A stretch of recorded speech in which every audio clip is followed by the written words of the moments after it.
Hi mga preni! Matagal na ba kayong hindi kinikilig? Kung ganon, halina kayo at pakikiligin ko kayo sa reseping ibabahagi ko today. Na siguradong sabaw pa lang ikay kikiligin. And I'm Fanny from Fanny's Cookery. Gamit tayo ng manok at malinis na to. Budburan natin ng asin at pamintang durog. Maghugas muna ng kamay at irab natin para kumalat ang lasa. At para sa kompletong listahan ng mga sangkap ay panoorin ang video hanggang dulo. Magkabilang bahagi ay nilagyan ko para manood ang lasa hanggang sa loob. At meron din tayong lemongrass o tanglad. Pitpitin natin para lumabas ang katas. Saka natin ibuhol. May dagdag aroma at sustansya ito para sa sabaw. Kaya mainam na maglalagay tayo. At may sitaw din na malaking bundle itong mga preni. Ikat lang natin sa nais nating size. Banlawan at hugasan. At hiniwa ko na rin ang iba pang sangkap. Tayo ay dumako na sa pagluluto.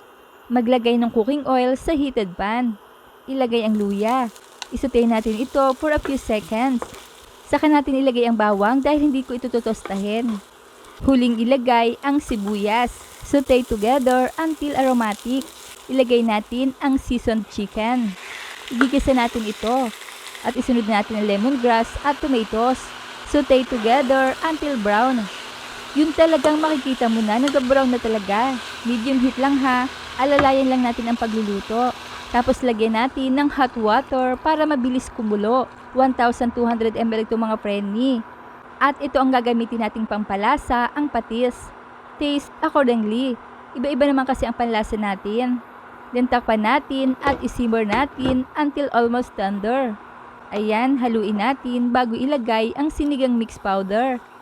Take note, with gabi itong mga preni ha at 22 grams ang sukat. Dahan-dahang haluin para kumalat ang asim. At isimmer natin for about 2 minutes. Then ilagay na natin ang madaming sitaw na best partner ng manok. Isunod na rin ang red and green chilies. And lastly ay ang usbong na siyang pangunahing sangkap na talaga namang magpapasarap dito. Alam niyo ba mga preni kung taga saan talaga ang mahilig sa ulam na to? Ala, ay di nila ang huari sa Bulacan. Baka nagtataka po kayo, bakit Bulacan naman ako ngayon? Yes mga preni, dahil napakarami ko po talagang lalawigan, kaya iba-iba din ang tono ng boses ko. Ayan, at lulutuin lang natin ito hanggang sa lumambot na ang sitaw. Kukuha lang ako ng konting sitaw pang toppings ko mamaya.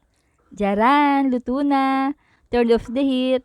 At isalin na natin hanggat mainit pa. At kung nakaabot kayo sa punto ng bidyong ito, ay mga tagasa naman kaya ang nakapanood ng video kong ito. Hello po sa inyo at maraming salamat.